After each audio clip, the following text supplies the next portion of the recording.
banga akolako bulungi endala munayo labike nga Taylor oda onokusingako nkoze n'owakabi yes ne DJ Shirina kula kumeka nero kwa just nango na amalege naku na bagambye awe yanjule bamuzisi nakulwa munyenda abanaye namu abafamily yemugume ya okay netulana n'owakabi Bruno Betty muzikulwa mukumani kabanange mbagala okamala bukamasi n'ekyembaga makimu kyokka bavubuka omwaka gubulako mmeka tugugale tewetala mu lwokano lwonna kwekalakasa obulamu kyekisooka obulamu kikulu nnyo era nga tugamba nti nomunaye tukwetaaga nnyo mu biseera binene ebyokulonda mu biseera ebyakalulu akalulu kagenda kubeera wate kagwe yenna n'atutwala mu maaso yanaaba atutwala naye ate tukwagala nga wooli olabene ku mirembe egirijja olabe n'egy'abazzukulu bo munnaye naye n'ogiraba otya nga wenyigidde mu kwekalakasa oba oliawo essasi ne likwata omutwe oba oliawo ejjinja ne likwata kugamba akasinziiro n'owenyera abadde tawenyera kale nomunaye tugamba nti noweewala entalo weewala okubeera mu bifo ebirimu otegera akasinziiro tomanya omusirikale si yakase oluusi omuntu wa bulijjo yakase ejjinja ne likola ki ne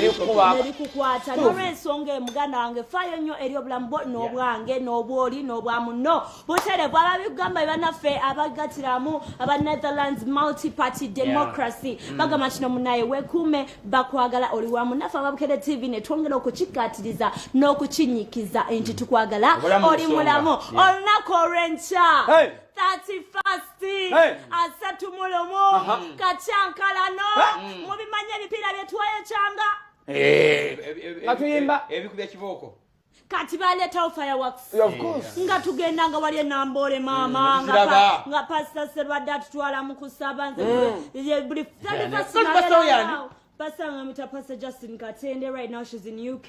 But that's my pastor and that's where she is right now. Na every 31st bade nga kungana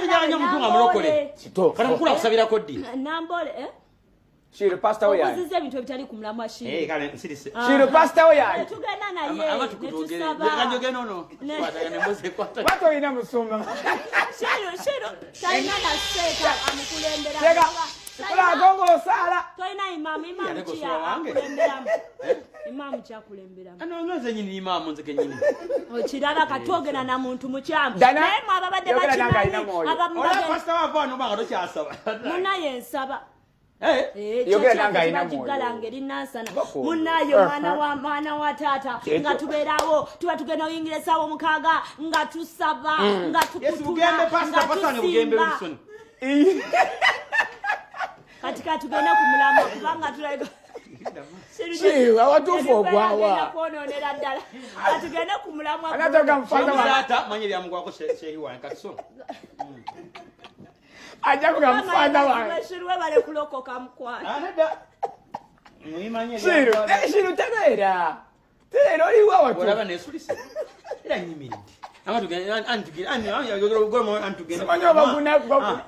Omulamu atwebuuza. Ogenda kumalako oti omwaka guno omukadde omukambwe 2 oyingire 2 nga tonanye mateeka ga covid nga toyononya kuyade neteeka nerimu sanitizer ngenda ba nga wennabeera nyange bakona wani yinza bakuna sanga enza mukusaba nyuma kusanga mu nyumba gunyuma kusanga no mwagalo wawo nja kujja wakiri wano ku mulimu njanyo nga ndi yani nyako no mwagalo wawo shiro mwagalo yayo ogenda bya nani nani ani kubona uwanga tate uwo totulaganga anti wa asina mukulaga wange olina agamulaga abala wabula omwagalo wawo ali ku kizibu nedda ali kumulamwa